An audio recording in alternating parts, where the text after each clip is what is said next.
Is there any way Argentina win the Falklands War? Oh yes. They made a number of errors just in setting it up. Could Margaret Thatcher have survived as Prime Minister had she lost the Falklands War? No, because I think enough of her MPs would have turned on her. What are the wider ramifications from Thatcher not being there? Well, I mean, you're unravelling a lot of history at that point. One of the things that I really want to put straight is that nobody thought we were going to war. This is the key point. Everybody says, oh, what was it like when you set out for war? We didn't know that. There's no doubt, politically and militarily, when we started losing ships in here, things looked as if we were going to lose the initiative. Everything that could have potentially gone wrong with that operation did, yet it succeeded. Thick fog, I couldn't see anything. I had the prospect of going back to my ship empty-handed. I did one sweep on my radar, and there was a tiny blip that I hadn't identified as an iceberg in previous days. We ran over to have a look at it, half a mile to go. It's a submarine just diving. And so we put 2 depth charges on him, blew his stern out. It's the 2nd of April 1982 and Britain is about to engage every element of its armed forces for the first time since the Second World War. The battlefield? A remote archipelago in the South Atlantic Ocean, some 8,000 miles from home, the Falkland Islands.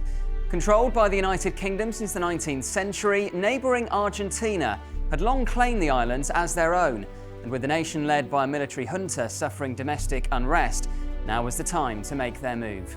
An invasion was launched, but within 3 days the British government responded by sending a naval task force to protect the islands.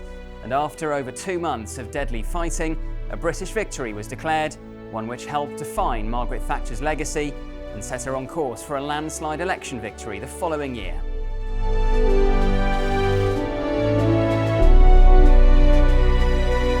I'm James Hanson and welcome to History Undone, the show where we look at how the briefest of moments can shape our world. Every episode we focus on a different military campaign or tide of history, and with the help of our experts we ask whether split-second decisions could have changed the outcome and history itself. This episode is sponsored by Visit Malta. Right in the heart of the Mediterranean, Malta is a blend of history, culture, nature and hospitality. And to find out how you can explore more, wonder and learn about Malta's rich history and culture, just head to visitmalta.com. Now today we're discussing the Falklands War, what began as a territorial dispute but ended in a significant and bloody conflict. Yet what if Britain had failed to retake the islands? What if they'd conceded sovereignty over them? Or what if the war never happened at all? These are questions for our experts, and there are few better placed people on earth to discuss this than those joining me today. As ever, we have the historian and author, Rear Admiral Dr Chris Parry, who served in the Falklands, and for the first time on the channel, we're delighted to be joined by the historian, Professor Sir Lawrence Freedman, who wrote the official history of the war. Welcome to you both. It is a real privilege to have you both with me today. Now, in front of us, we have a big map of the entire Atlantic Ocean, pretty much. You've got the United Kingdom, of course, up here in blue, and then you've got Argentina down here in red, and the Falkland Islands in yellow here, and also South Georgia, which is very significant as well. Dr. Chris Parry, welcome back. Always a privilege to have you standing next to me on History Undone. First things first, put the Falkland Islands into context. Argentina call them Las Malvinas. They've got this claim over them, but they've been British since the 19th century, and the people who live on them are British. Absolutely. I mean, there's a very fuzzy period of history around the time of Napoleonic Wars where, of course, Spain is divested of its empire, and, of course, Argentina and the other republics emerge in the South of America. And Argentina effectively says that it inherits Spain's claims to all sorts of places, not just, by the way, the Falklands, but parts of Chile as well, including the Beagle Channel, which is quite significant in the context of 1982. And there's always a long-running sort of battle of rhetoric all the way through the 19th century and into the 20th. In 1979, there were sort of drums being beaten by Argentina, and James Callaghan, the then Prime Minister, he sent some forces that dipped their toe, if you like, into the southern part of the North Atlantic, and the Argentines backed off. But the dispute in 1982 is precipitated by really 2 reasons. One is the Argentine junta is in trouble economically. It's been repressing its people with a high number of illegal deaths. occurring. It's called the Dirty War against its own people. And it is very unpopular. There's unrest. And they discuss whether they should attack Chile and take parts of the Beagle Channel as a sort of way of externalizing their internal problems, or in fact retake the Falkland Islands. And in the end, they say, look, we're going to have to live with Chile, so why don't we go for the Falkland Islands? At the same time, second reason, the United Kingdom is making very confusing noises about whether they want to retain the Falklands in full sovereignty, where there's a lease-back arrangement. The Foreign Office certainly is being very obscure and vague. And the final sort of indication to the Argentine government that they might get an easy ride here is we're going to withdraw our ice patrol ship, HMS Endurance, which goes down every season and basically looks after our dependencies in the South Atlantic. And that is a sort of signal to the Argentinian junta, led by Leopoldo Galtieri, that maybe actually this is going to be easy for them to just take over.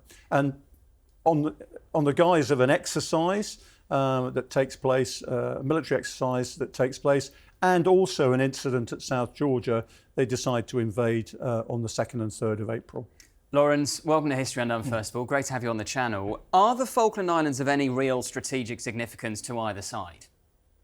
They're important to Argentina's sense of its territorial integrity, for the reasons Chris gave. They used to be important to the UK, when it had a sort of string of bases looking after the empire. But in 1968, the British government thought it had reached an agreement with Argentina to divest itself of the islands. It's expensive to maintain, a declining population. But there was a strong reaction against that attempt. And the government said in the House of Commons that nothing would be done against the wishes of the islanders, which was very crucial. If they'd said the interests of the islanders, all sorts of things might be possible. But once you said the wishes of the islanders, they effectively had a veto. And so the diplomatic negotiations that took place in 1980, led by the Foreign Office, which were about lease back, floundered because somehow the government was not allowed to tell the islanders that this is what was going to happen. They had it to spontaneously generate the idea, and it never obviously quite happened. And then back in the UK, the minister responsible got rubbished in Parliament for the attempt. And so what happened in 1981 was that there's nothing going on. There's no negotiations. And then you get the new junta, because the junta rotates. So you got a new junta later in the year. And it was partly to do with the dissatisfaction with the junta, but it was a deal done when the junta was put together. The Admiral Dr who was the chief of the Navy, who'd spent time in the UK and didn't really like the British, said, I'll put you, General Galtieri, who had no particular qualifications to run a country. You can be head of the junta so long as we go for the Falklands. And the other thing you have to bear in mind is that January 1983 was the 150th anniversary from the Argentine perspective of when they lost the islands. So all of those things came together. And perhaps just explain the importance of the South Georgia operation, because that brought forward the Argentine attack. And I think if we're trying to look later at what could have been different, the original plan was to have a vote was to have negotiations. There'd been negotiations. There were negotiations in February 1982, which had ended with apparent good relations, which the junta disavowed. Their plan was to force the UK to accept negotiations only to the transfer of sovereignty, take this to the General Assembly of the United Nations later in the year, and then, and only then, invade, when it would have been much harder for the UK. But the Navy, the Argentine Navy, were opportunistically going to South Georgia because a scrap metal merchant called Senior Davidoff had a contract to remove stuff from a whaling station, and he decided that the Argentine Navy took him there. But of course, they used the opportunity to establish sort of their right to the island. They were noticed by the British Antarctic Survey, who happened to be there, and that blew up into a crisis, which precipitated, I think, the invasion earlier than might otherwise have been the case. I mean, what's interesting is that even if Argentina thinks it's got a claim to the Falkland Islands, it has no claim to British Antarctic territory, South Georgia, the South Sandwich and the South Orkney Islands. So it's actually quite separate. So it was very, very provocative that actually, as Lawrence says, they went for South Georgia first on the pretext of clearing scrap metal from the whaling stations, but running up their flag and actually having paramilitaries there as well. And Lawrence, it's probably worth saying, I mean, we've spoken about the conditions in Argentina.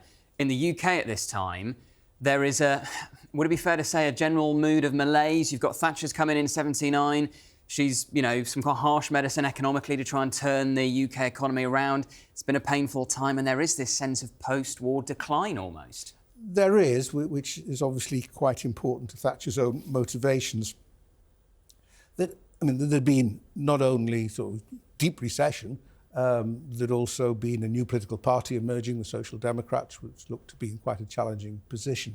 It is important to note that the economy had just turned the corner and Conservative fortune. So it wasn't the case that the Falklands by themselves transformed situations, but it was the case that Thatcher's own position was quite tentative. She wasn't, the rest of the cabinet was more liberal and her wasn't ideologically aligned. And that explained some of the tensions that developed in the British War Cabinet during the course of the conflict.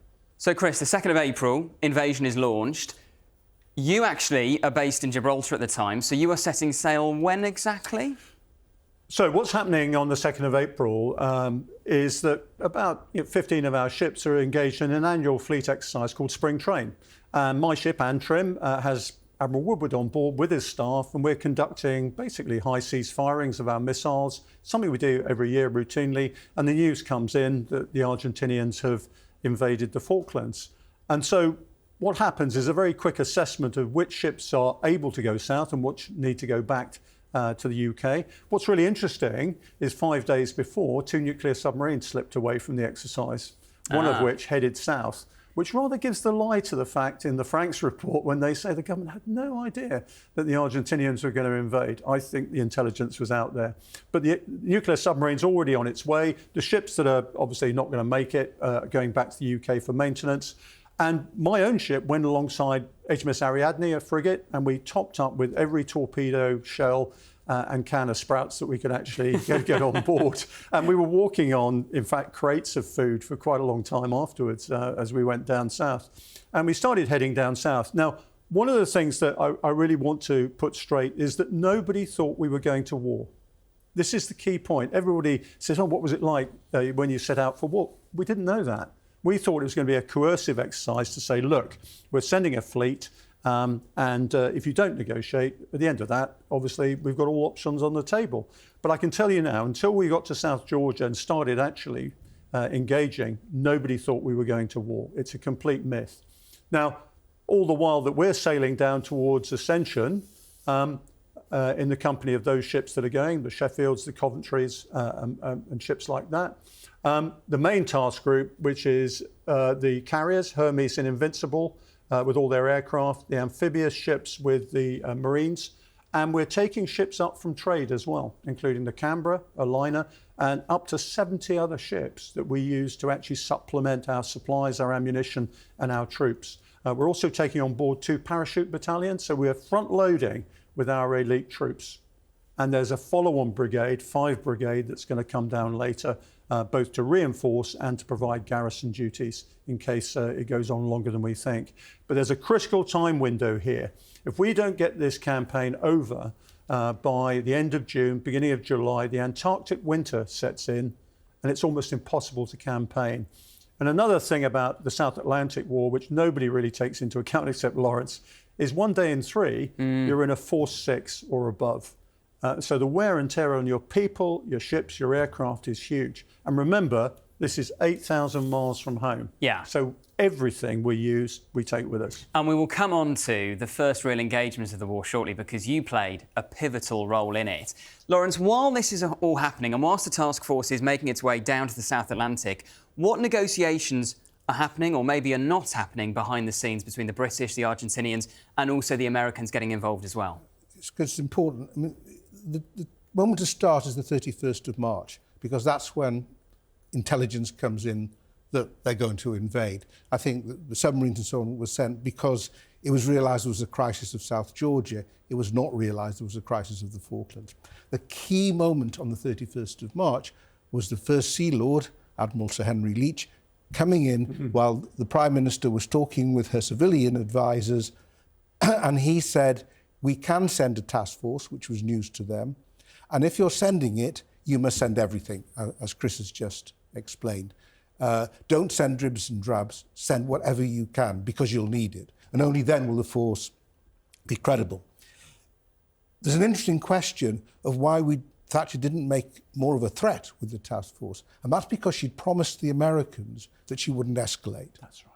And then, once things had sailed and Reagan had tried to reason with General Galtieri, who was not unusually drunk at the time, to say, don't do this, the British will come.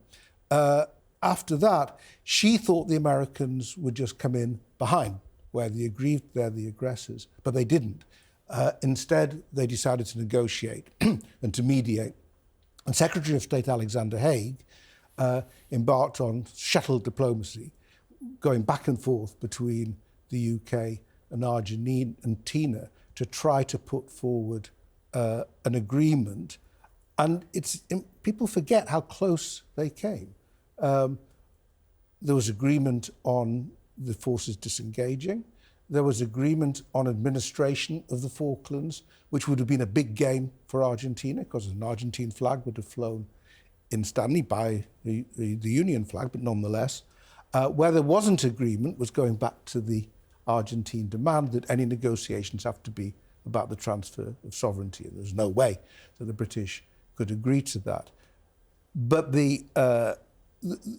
Thatcher found this really very testing. In the event, it worked in Britain's favour, because first she showed that she was prepared to negotiate, and secondly, it took up time while the task force was making its way, first to Ascension and then on to South Georgia and the Falklands themselves. That took up all of April, though. It ended, it's worth just saying how it ended, with a proposal by Haig that the Foreign Office, Pym, would have accepted, but Thatcher just gave too much to the Argentinians. There was a big argument in the War Cabinet, and Nott suggested what turned out to be a good ruse. Well, the Argentines started this, put it to them first, and then we'll make a decision. And Haig accepted that, and the Argentinians, the first time, they did it again later with the UN, rejected it. And that sort of gave the green light for us to go ahead. I mean, talking to some of the Argentine officers after we captured them, what was quite interesting is there are two cultural aspects going on here. One is they didn't believe that we would come. It was all a bluff. Secondly, they were on the islands. It would be really not very masculine to back down. And the fact that we had a head of our government who was female made that even worse. And I'm afraid some of the cultural plays here came into this, I'm sure, as part of this negotiation. Well, let's come on to the first real engagement of the Falklands War, which you played a central role in, Chris. Do you want to tell us about the sinking of the Santa Fe? So, it was decided very early on, when Antrim was about here, to tell you the truth, that we would detach a destroyer ourselves, a frigate, HMS Plymouth, and also Tidespring, a tanker with a company of Royal Marines, to meet up with Endurance that was coming north, and we would basically come down here and threaten initially, but also retake South Georgia if we had to. Oddly enough, when we got to Ascension, somebody jumped in the back of my aircraft and said Antrim, as if he was saying in a taxi, Waterloo. And it turned out to be the head of an SAS team that basically invited itself. D Squadron SAS had arrived, and we took them as well. south, and they were looking for something to do. And all we knew about the SAS at the time was they'd done the Iranian embassy siege about 18 months before. Didn't know anything else about them. And they didn't talk to us all the way down here either. They stayed in the Admiral's day cabin. We pushed food into them, and that was about it. And when we arrived off South Georgia, the BBC cheerfully announced that probably British ships are off South Georgia by now. And within about 10 hours, an Argentine surveillance aircraft popped over and obviously detected us, but misidentified us as HMS Exeter for some reason, which I think was the nearest ship in the Caribbean at the time. So what happened then was the SAS decided they wanted to land on the islands to provide surveillance, and suffice to say, they they got us to land them in the wrong place. We said it was the wrong place. They wanted to go that way. Why do you want to land there? They won't expect us to come from that direction. There's a good reason for that. 4,000 feet up a mountain and a glacier. And we lost 2 aircraft trying to rescue them. It's fairly well known. And then we heard that from signals intelligence that there was probably a submarine in the area. And we thought, okay, if it's a submarine over here, he's not reacting to us being here. He's essentially been deployed to probably reinforce the garrison with munitions, oil, some troops maybe. And, you know, it was an anti-submarine expert. I said to my captain, look, it's quite obvious that, you know, he's going to go in by night on the surface, and he'll probably come out just before sunrise on the surface too. Why? Because there's lots of icebergs and bergy bits around. He's not going to risk being underwater in that sort of environment. And jokingly, quite a lot of my fellow officers said, you read too many World War II comics. Well, that's the point. A conventional submarine operates in World War II very much like this submarine, and I thought I'd catch him on the surface. So while the ships were dispersed out to 200 miles to the edge of the exclusion zone in case he turned up early and decided to be quite sporty, I got permission to go in with 2 depth charges. We were over the entrance to Cumberland Bay, which is a superb natural harbour, one of the objectives of us going there, in fact. And it was thick fog. I couldn't see anything. I had the prospect of going back to my ship empty-handed. I did one sweep on my radar, and there was a tiny blip that I hadn't identified as an iceberg in previous days. We ran over to have a look at it, half a mile to go. It's a submarine just diving. And so we put 2 depth charges on him, blew his stern out. One of his propellers fell off, ballast tank split, and he struggled to get back into Grytviken, the so-called capital of South Georgia, got himself alongside, all the while being shot up by anti-tank weapons from Wasp helicopters from Endurance and Plymouth. And this was the first real sinking of a submarine since the Second World War? Yeah, and certainly the first helicopter launched one, absolutely right. And you know, if I continue the story, I think the shock was so great, we went back to the ship and said, look, the Argentines aren't going to be up for a fight. Why don't we invade now? No, the only problem was we had our 150 Marines 200 miles away in the tanker. And so a motley crew of SAS and ship's company Royal Marines from Plymouth and Antrim basically became the landing force. We provided a gunfire demonstration of what our ships could do on the slopes opposite the Argentine troops at Grytviken, and they gave up. Well, there we are. I mean, this is why we really are privileged to have you on History Undone, Chris. You are living, breathing history, and of course that was mentioned in dispatches. You were mentioned in dispatches. And then, famously, there's some famous footage we're going to watch now. This is the Defence Secretary at the time, John Nott, and Margaret Thatcher on the steps of Downing Street, reacting to the news that British forces had retaken South Georgia, and in particular, giving a mention to the sinking of that submarine. During the first phase of this operation, our own helicopters engaged the Argentine submarine Santa Fe off South Georgia. This submarine was detected at first light and was engaged because it posed a threat to our men and to the British warships launching the landing. So far, no British casualties have been reported. At present, we have no information on the Argentine casualty position. The commander of the operation has sent the following message. Be pleased to inform Her Majesty that the White Ensign flies alongside the Union Jack in South Georgia God save the Queen. What happens next, Mr. Knott? Thank you very much. Just your reaction, rejoice at that news and congratulate our forces and the Marines. Are we? Chris, that must be pretty cool watching it. Well, bizarrely, I mean, one of the issues about the campaign is, of course, we didn't have the sort of telecommunications that we have today.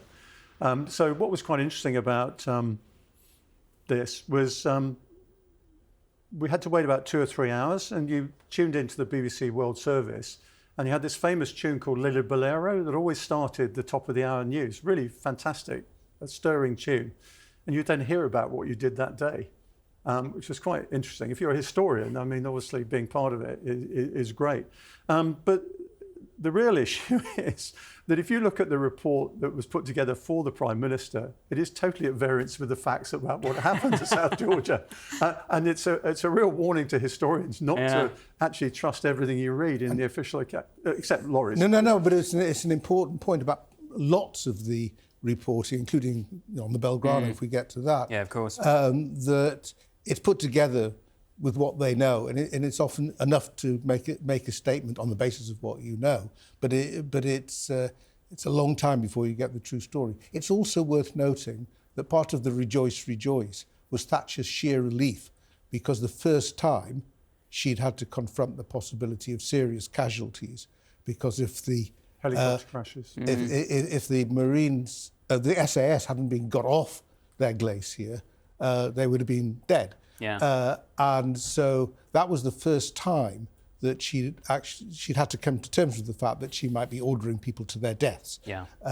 And the relief that they hadn't died was part of the rejoice. And of course, the strike on the Santa Fe was instrumental in the then liberation of South Georgia. Let's move on now. Let's focus on the liberation of the Falkland Islands themselves.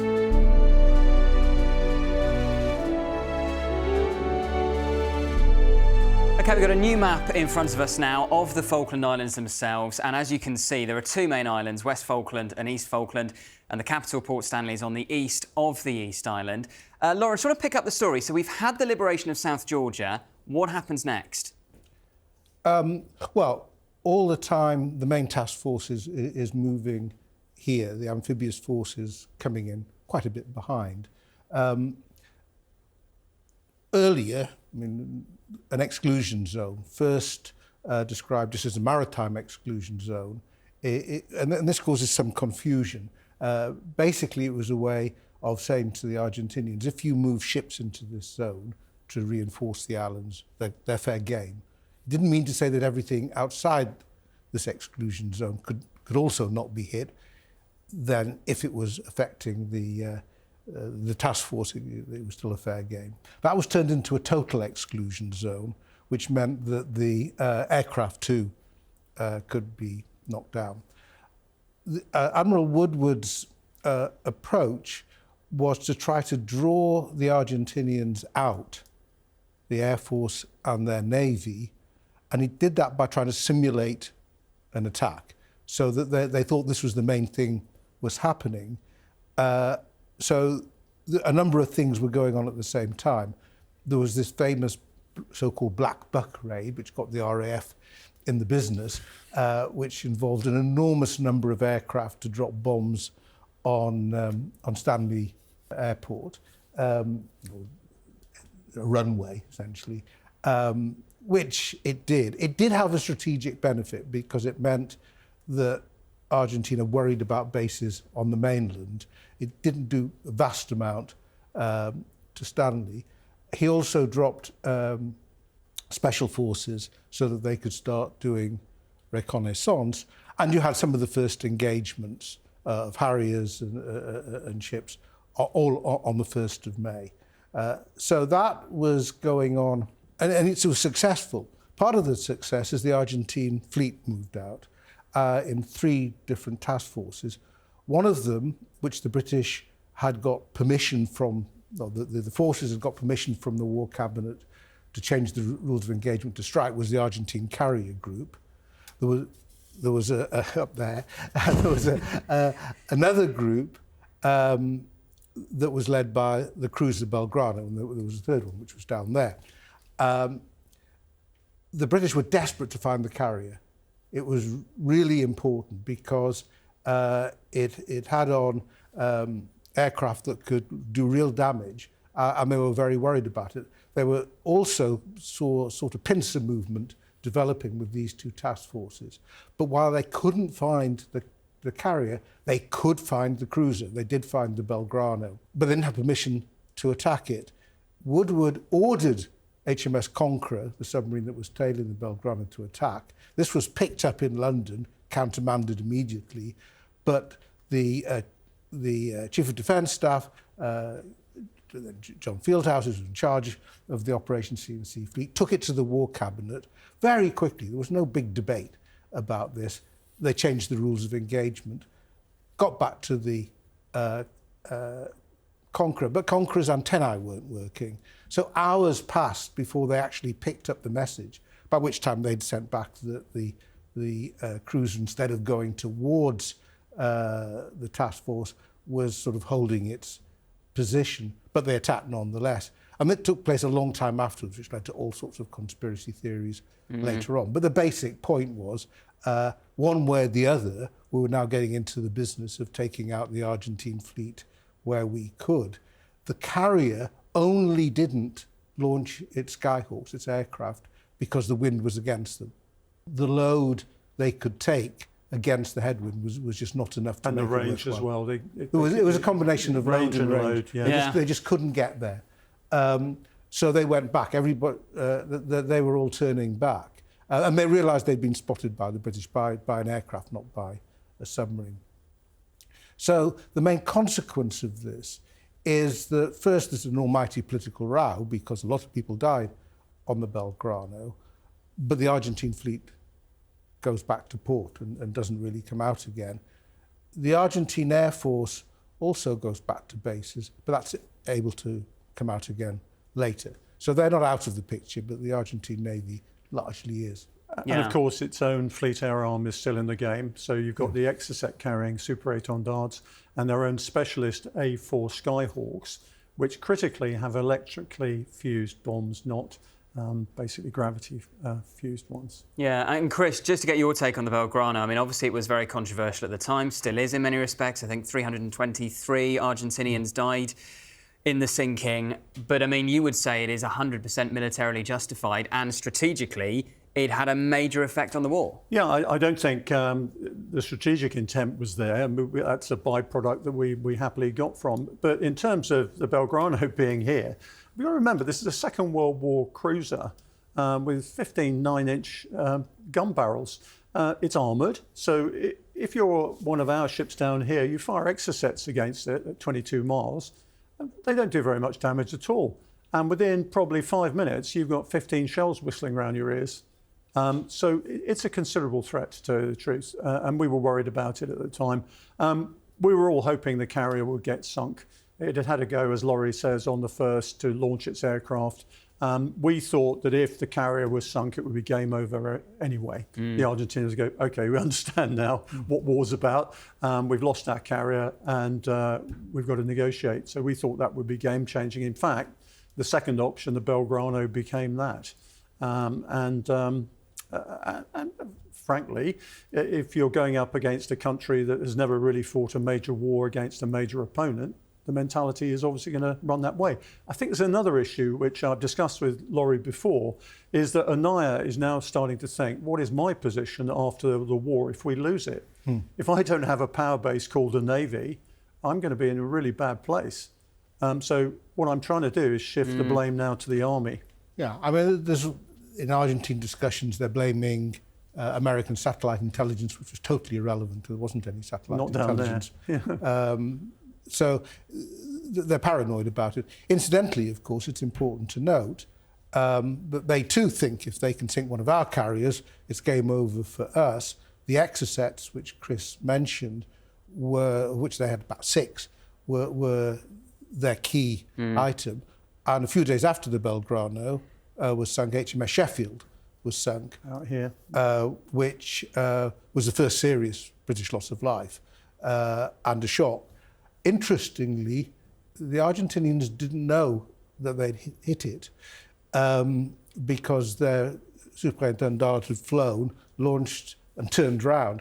It was only when the British announced it, which actually gave a lot of credibility to future British pronouncements that it had been hit and eventually sank, that it was clear. But what they wanted was not the Sheffield. What they wanted was Invincible or Hermes. The really interesting thing about the Exocets, I was captain of the Maritime Warfare Centre, and we did a lot of analysis on Exocets. We totally overestimated its impact.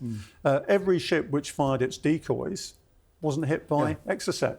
The ships that failed to put their decoys out in time or didn't have them, like the Atlantic Conveyor, got hit. So, we didn't do our operational analysis on the hoof too well there. We could have actually gone in harm's way with a bit more sort of fortitude if we'd actually analysed that properly. Let's come on to the ground campaign then. And you might have thought on one level, look, if the main population centre is the capital of Stanley on the east of East Falkland, you would launch the invasion there. But instead they decide to come round the west of East Falkland, Chris, and go through San Carlos. Yeah, we're picking up all the time from their communication intelligence. They're heavily dug in here. This area is mined, heavily mined, and we know that they're expecting us to come in through the front door. So you never ever do what the enemy expects. But we also spend quite a lot of time shaping the battle space to make them think that we're doing something else. So we have a dummy force set up to actually say, yeah, we are going to invade here. We also get out there and start killing Argentine patrols. That stops them patrolling. Now, really interesting thing about the Argentinians is their officers don't patrol with their men. So after a while, the men go, well, if the officers aren't coming, we're not going to patrol because it's dangerous for one thing and the weather's dreadful. So we have total impunity to go where we like in this island here. We also have a series of raids. The most notable one was the Pebble Island raid, which takes place 4 days before the main assault here. Why is that important? The Argentines have got a lot of Pucara ground attack aircraft here. They're counterinsurgency aircraft. They're sort of propeller-driven A-10 Thunderbolts. And we really don't want those in the game. And also there's a suspicion there's a radar there. There isn't, but there's a suspicion. So there's a fantastic SAS raid that takes out Pebble Island airstrip and the aircraft. And we also send one of our frigates through to check that there aren't any sea mines here. We don't tell the frigate that, but on the basis that every ship can be a minesweeper once, it survives and there aren't any mines there. And on the 21st of May, on the 20th of May, we commenced a huge transit across the exclusion zone. We prayed for bad weather. It was thick fog on the 20th of May. And we do a series of assaults. I, for example, took a company of SBS in to deal with some Argentines on Fanning Head, which is on the entrance here in the middle of the night. And we had a successful landing here in San Carlos of our main echelon, which is the 3-commando brigade, consisting of 3 commandos and 2 parachute regiments, and also their supporting elements as well. And I got up on the morning of the 21st of May thinking, I just hope it's foggy still. And it was the brightest, bluest day you'd ever seen. And we thought, OK, we're going to really get some air attacks in today.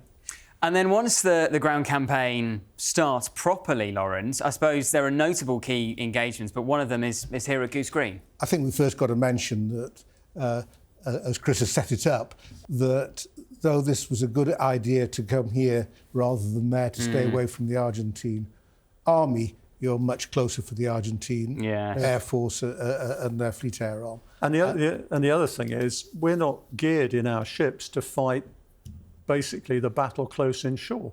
All our weapons are geared for the North Atlantic, open ocean and things like that. You can't, except for 2 ships, Broadsword and Brilliant, you can't actually track the aircraft over the land. So the first you see of them is when they pop out here. And this is only about 4 or 5 miles wide. They're down low. And the first, what has been picked really well is San Carlos itself, because the ability of the Argentinians to actually come over this ridge here, or even to come through the mouth here, is very, very difficult indeed.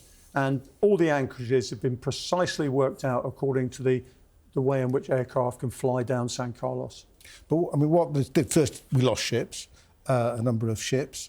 It took longer because they could unload at night. They had to be more careful. They were fortunate in that the Argentinians went for the warships rather than the supply ships. So though that meant the warships were lost, it meant the supplies did get ashore. Back in London, this causes anxiety. It's all taking too long. What are they playing at? And so on. And that's why you get Goose Green coming into play, there was always an issue about Goose Green. Do you go straight on, go to Mount Kent down there? It was the northern route was the original plan, of course. You remember? So that's seen by Julian Thompson and others as potential diversion to go to Goose Green, but it's close at hand. Then in the middle of all of this, mentioned before, you lose the Atlantic conveyor. So this is what happens when you lose a supply ship. You lose helicopters, you lose Chinook helicopters, much else beside, but mainly you've lost the Chinook helicopters. So all of a sudden, the logistics problems have become a lot greater. And the anxiety in London is growing. So they do Goose Green.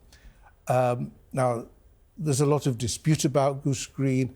In a way, against a different army, we would have struggled. We didn't send enough forces. We had a bit of armour. We didn't send the armour. The Paras went, led by H. Jones, the colonel, who was a very brave and aggressive officer, but got very impatient when his forces weren't making the headway that he'd hoped, and sort of sought to lead by example and was cut down, was killed. Then a much more meticulous assault developed, helped by the weather clearing and a Harrier coming in as well. And they persuaded the Argentinian garrison to surrender.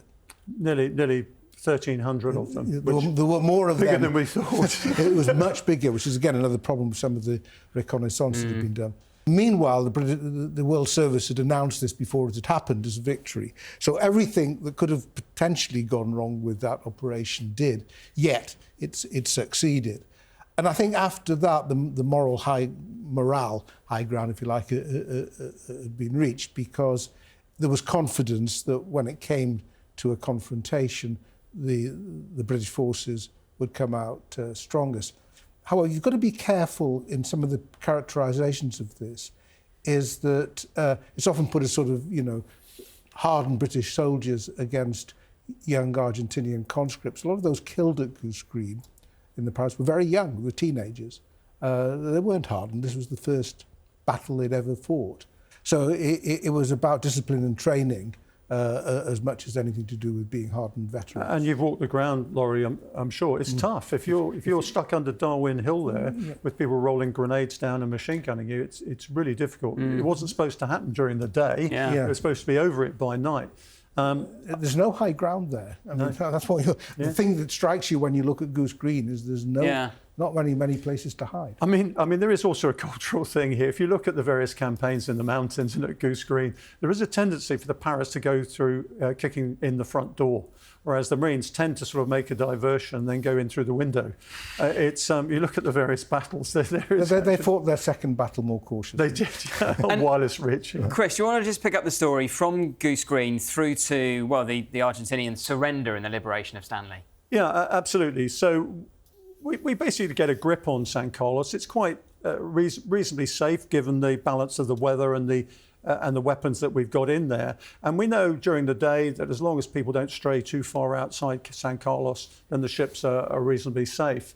Now, after Goose Green, what we get is a situation where 5 Brigade, which is the Welsh Guards, the Scots Guards, the Gurkhas and other support elements are coming down in QE2. Queen Elizabeth II, the liner. It's too big a prestige target to risk over here, so it goes to South Georgia, where Canberra and Norland go and pick them up. And oddly enough, my ship goes to escort these troops and ships back. Now, on the way down, it's also brought a 3-star commander, effectively. He's 2-star, Major General Jeremy Moore, but he's actually the overall commander that's going to take command from Julian Thompson and also the brigade commander of 5 Brigade. He's going to control the battle from that point. Now, the brigade commander of 5 Brigade and Jeremy Moore, the Major General, who is a 2-star but actually in a 3-star role in many ways, are out of touch on the way down. They don't have communications to talk to many people, so they don't get briefed until they come on board Antrim for the 2-day transit back to the Falklands. But it seems they have a plan when they come down. And that plan consists of actually getting 5 Brigade to open a second front round here at Fitzroy and Bluff Cove. And nobody's really thought how you're going to get them there without these Chinooks and Wessex helicopters that have been lost in Atlantic conveyor. But the long and the short of it is we've got basically the Paras and Marines, 3 Para and the Marines advancing along this northern route, which is the original selected route, which I think was a good one because it avoids the mountains till you get to here. And this other issue of coming round here. Now, the only time you're going to get away with that when the weather's fine and the Argentine Air Force and Fleet Air Arm are active is at night. And so the Scots Guards go round at night in HMS Intrepid. HMS Intrepid leaves its landing craft for Fearless to bring the Welsh Guards round the following night. Now, unfortunately, it's all the timings are all wrong, and 2 Para that's deployed forward to Fitzroy has stolen the landing craft. So they can't actually offload the Welsh Guards. So it's back to San Carlos to maintain sanctuary. The following day, a plan is put together. Sir Tristram, one of the smaller landing ships, is going round to take some supplies and munitions, and the Welsh Guards are going round in Sir Galahad. They arrive in daylight. They think they're going to Bluff Cove, but in fact, the ships can only go to Fitzroy. Sir Tristram anchors under a bluff. Galahad anchors offshore in full view of Argentine observation positions up here, and also on a brilliantly clear day. And I'm afraid to say they get attacked by 2 waves of Argentine A4s, and you have the disaster with Galahad and to a lesser extent Tristram taking place.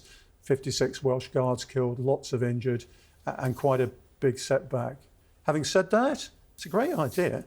But nobody had thought about the logistics or the sheer danger of actually going around there in broad daylight. And I think it was Julian Thompson, I think, who said, I think if they'd actually seen the Argentine Air Force and Fleet Air Arm in action, they'd have thought twice. There was a about degree this. of complacency. Yeah. And they didn't appreciate the urgency of those who were trying to get them off the boat. And they said, no, we've got to do it. And that added to the tragedy. So I think it's exactly as Chris said it. There was complacency, inexperience, lots of miscommunication all the way through. At every stage, people are not communicating with each other. The 2 Para taking the landing craft didn't help. Well, there we are. Too many moving parts. Yeah. But having said that, the Scots Guards did a great job. They then go into the mountains. They win a decisive victory at Tumbledown. Meanwhile, we're advancing all the way across here on all fronts.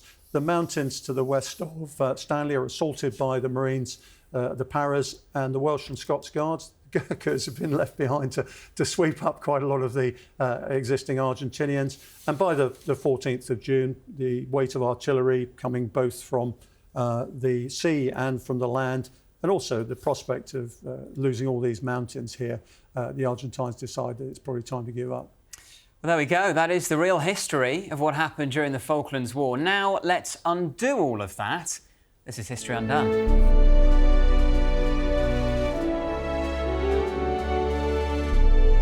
OK, let's do what we love doing here in History Undone and ask ourselves some what-ifs. Lawrence, start with you. Is there any way Argentina win the Falklands War? Oh, yes. They made a number of errors just in setting it up, partly on the assumption that the British would never come. But when they decided that we would come, they just sent far too many troops there, strained their logistics all the way through. They didn't have proper coordination. The Air Force, Army and Navy all had their own chains of command, and they were competitive rivals with each other, so they didn't work closely together. They could have done that. They didn't extend the runway at Stanley, which they could have done, and been able to operate fast jets from it. So there are a whole series of things that they might have done better. And then there's all those things that are just sort of the chance of war. The carrier might have been okay on the 1st of May and got its Skyhawks off. Invincible might have hit. I mean, it might have been hit, or Hermes. I mean, if you read the Commander Admiral John Woodward's memoir, he's absolutely preoccupied with the risk to his floating airstrips. So any of those things, if the Argentinians had either struck lucky or been better prepared or been more professional, would have been much more difficult for us. And Chris, am I not right in saying the original plan from the junta was to wait a bit longer and to do it later in 1982? And had they done that, yep, they would have had a far better chance of succeeding. Yeah, and you know, one thing we've only mentioned in passing is the Knot Review, of course, of the previous year, which would have absolutely gutted our carriers and the fleet air arm, and also our amphibious ships as well. So we wouldn't have had the capability to retake the islands at all. And so, I mean, there are a number of things. To me, as a military guy, the Argentinians didn't really have an offensive plan. They don't seem to be able to identify the centre of gravity, which is the weak point of our... they sort of thought the carriers was the weak point. I would say our Sea Harriers were. We only had 24. And the first air-to-air engagement that occurred between their Mirage 3s, which are their specialist anti-air aircraft, and the Harriers, resulted in the Mirage 3s running away. And when the Black Buck mission happened, they deployed all their anti-air aircraft up to the north of Argentina. So that Black Buck mission but they never really seriously took on the Sea Harriers and didn't actually work out the numbers game. Without the Sea Harriers, we're providing no air defence whatsoever. They also didn't get any forces to interdict our supply chains. First thing I would have done is put my submarine, my one remaining submarine, up threat here. It would have taken lots of assets to hold that down, and at the same time I might have got lucky with some of our supply ships. So they didn't think about it in a grown-up way at all. And as Lawrence said, they piled loads of people into the island as if it's just some sort of defensive space, and never, ever really went on the offensive. And you know, that's just totally contrary to the British attitude, where offensive action is everything. And so the initiative just about was always with us. There's no doubt, politically and militarily, when we started losing ships in here, things looked as if we were going to lose the initiative. But as Admiral Woodward said at the time, that's what destroyers and frigates are for. They're there to defend the big ships and to achieve the objectives. When we were stationed just there by Cat Island on the 21st of May in Antrim, we knew we were the Matador's cloak. We were there to attract the Argentine Air Force and Fleet Air Arm, so they didn't take too much interest in what was going on in here. Absolutely critical. So you've got to think about your enemy, you've got to think about his weaknesses, you've got to think about his culture, and then say, how do I play on that?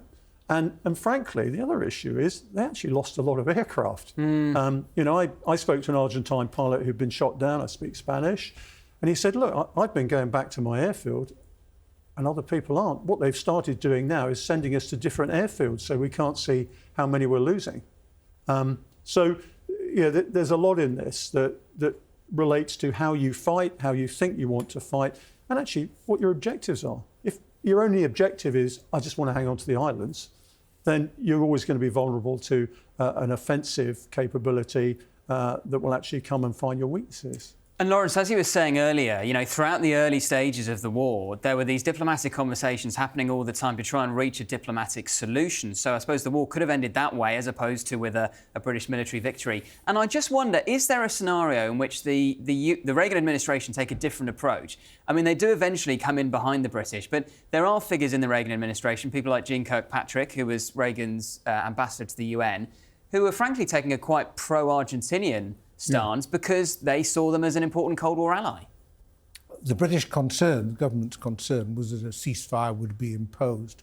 And one of the problems, and one of the reasons for Goose Green, in fact, we talked about before, was to have as much territory as possible should a ceasefire be imposed. And although the US did provide, I mean, it's important to note just how much the US did provide, Sidewinder missiles and so on, fuel, I mean, lots of things that the Americans provided. That was the Pentagon. The Pentagon fought a war in favour of Caspar Weinberger. Caspar Weinberger, the Secretary of Defence, got a knighthood afterwards. The Secretary of State didn't. Much to his chagrin. And once the landing had taken place, we should mention there was an effort by the Paraquet, the UN Secretary General, which was actually more professional in some ways than the American, in May, but that had the same fate as the previous effort. But once we'd landed, the British said, no more. We've done with the negotiations. We've lost people. We've taken these risks. It's, now this is to the end. A vote went to the UN, which we had to use our veto to stop it being passed. And the Americans got in a complete muddle about what they were supposed to be doing, which fortunately for British distracted attention from the fact that we had to veto a ceasefire resolution. So rare time that the UK has used a veto in the UN.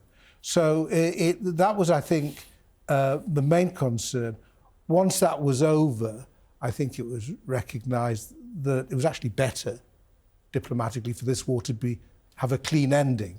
It doesn't do, as we've seen so many times since, to have these situations where one side's got a bit and the other side's got a bit. Frozen conflicts. Yeah, they're just a frozen conflict. So it was actually, once you got to that stage, it was better that it was fought to a conclusion. One other thing that's interesting is the guy they actually put in command here, a chap called Menendez. He was actually put in because he's quite a diplomatic chap. He was known for his sort of managerial skills. He wasn't a fighting man in any sense. So they really didn't put their fighting commander in here, and everything he did actually betrayed that. There's a lovely story of Jeremy Moore, who on this long trip, when he was out of communication on the QE2, like Montgomery, who had a picture of Rommel, had a picture of Menendez, and he would look at this strong, tough, aggressive paratrooper. It was the wrong Menendez. And the football clubs have made that mistake. and the guy had been sent there to administer. I mean, that's why he'd been appointed to be governor of the Malvinas, to administer this new acquisition, not to fight. And they really didn't know how to fight. Also, it's also, I think, worth recalling, and Chris has alluded to this, is the officer-man relationship. I think the British were quite struck at the end that the officers stayed quite separate from their troops. Demanded to be treated separately and wouldn't let us take their hand weapons off them because they were afraid of their own soldiers. I mean, that's extraordinary. So, I think these are sort of just very different sorts of forces. So if we are saying that there definitely is a scenario in which Argentina win the Falklands War, let's just play out what the consequences of that would have been. I mean, for Britain, why the Falklands is so pivotal is the way it changes the national mood. And I mean, you wrote a book about this, Chris. What's the name of your book? Down South, thank you very much. And there's, you're welcome. And there's a very good chapter where you talk about the transformative effect it had on morale in the country. And that, of course, was politically very significant for Margaret Thatcher, who a year on from this goes on to win a landslide victory over Michael Foot's Labour Party. Now, we can talk about whether the Conservatives would still have won. I think they would have done because the economy was starting to turn around anyway. But could Margaret Thatcher have survived as Prime Minister had she lost the Falklands War? No, because I think enough of her MPs would have turned on her. If you look at the Whip's report, when Argentina invaded the Falklands, as to who actually was up for fighting the Argentinians, only 15% of Conservative MPs wanted to do it. It's very embarrassing now for those Tory MPs who still alive, obviously, who basically said, "Oh, no, this is too difficult, we're not going to do this." She was not supported at the start of this conflict. And as Lawrence has already said, it was Henry Leach really going across and saying, "You've got to do this." And he actually said, "Look, we're going to be a different country if you don't respond to this." And in responding and being successful, we were a different country. I mean, I can remember coming back in the middle of July thinking, crikey, this is not the country I sailed from in March, where everybody was a bit down in the dumps. The economy, although it was turning, that wasn't really sort of obvious. We'd had a late 70s decade of discontent, and people were socially and culturally quite fed up. Came back, absolute spring in the step in the country, and it really gave us a boost. And do you agree, Lawrence, that if Thatcher loses the Falklands War, she has to resign? Thatcher's problem is if she hadn't sent the task force, she could also have had to resign. She was the Iron Lady, and she would have lost a British dependency. So it was a risk, and she knew it was a risk, and it came off. And I read all her files, and you can see the intent. I mean, she dealt with the diplomacy. She didn't really have a particular grasp of a lot of the military detail, but the diplomacy was hers, and the nerve it required to see it through was hers. So, yes, it made a big difference. It was when the Argentinians invaded and the task force was raised, all people in the war cabinet, it wasn't just in the cabinet, it wasn't a war cabinet then, could think about was Suez, 1956. Americans have let us down. No, but it'd been a shambles. It had taken ages to get the ships in place. Everything had taken too long. So when Leach says, look, we can send off a task force on Monday, they're astonished and don't believe him. Eventually they discover he's right. But that was the last time we tried to sort of go it alone on this basis, and it was sort of catastrophic. So this reversed the sort of Suez effect, and that was the first time I remember feeling, wasn't in Chris's position, but I literally just started as a professor of war studies.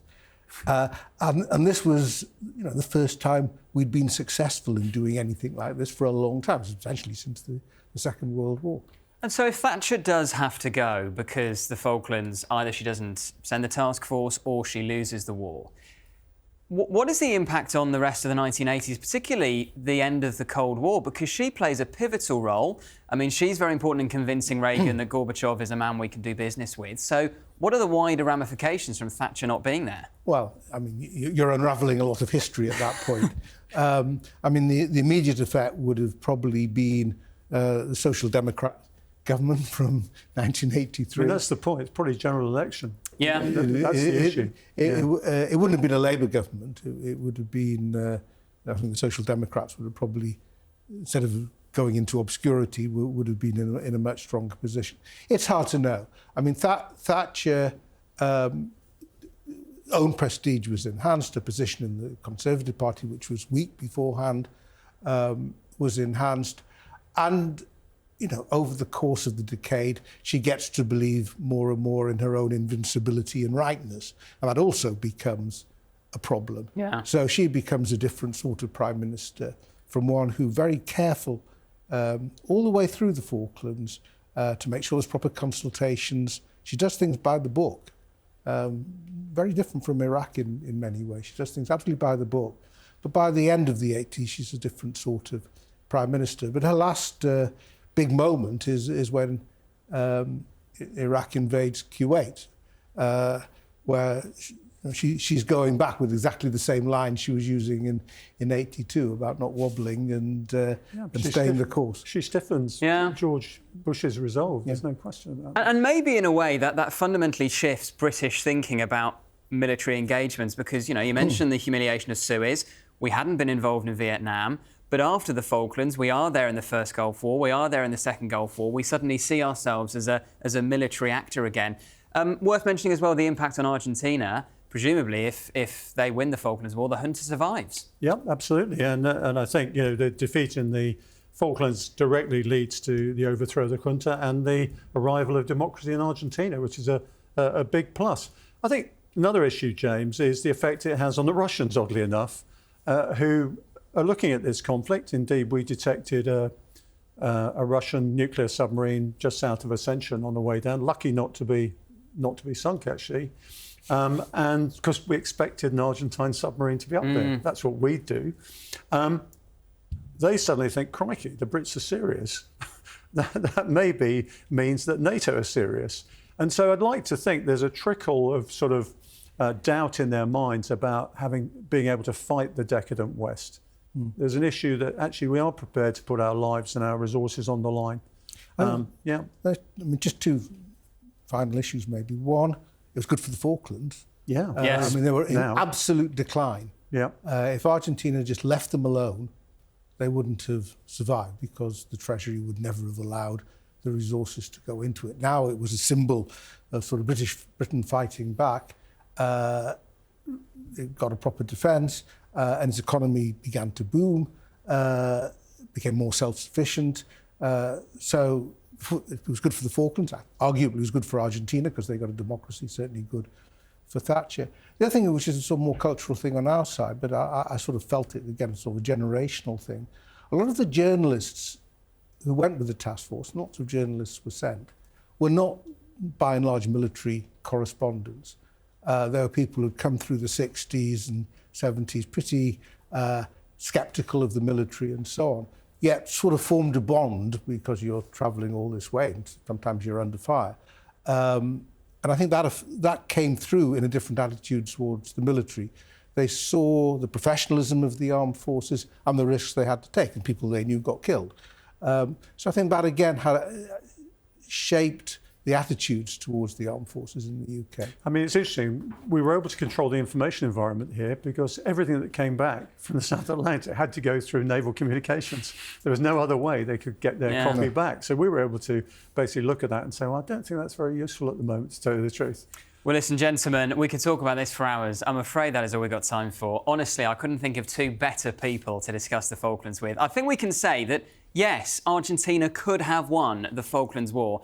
And had that happened, well, history in Britain would look very, very different. Margaret Thatcher almost certainly would have had to have resigned or been ousted. If that happens, do the Conservatives win in 1983? Do you get maybe not a Labour government led by Michael Foot, but maybe an SDP alliance government? What then happens for the rest of the 1980s in terms of the Cold War? The Russians take note of the fact that the decadent West, as Chris described it, is prepared to stand up for itself in the Falklands. If we hadn't done that, would that affect the way they view the rest of the decade?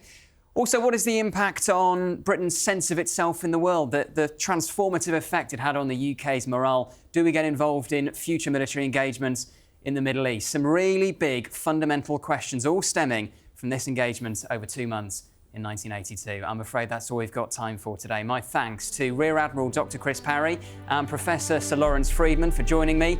And of course, thank you to our sponsors. Visit Malta, and remember, if you want to find out how you can explore more wonder and learn about Malta's rich history and culture, head to visitmalta.com. And we will be back undoing more history very soon. But in the meantime, remember to like this video and subscribe to our channel, History Undone, on YouTube. Remember, you can also listen and follow the show wherever you get your podcasts. And we'll see you next time. Goodbye.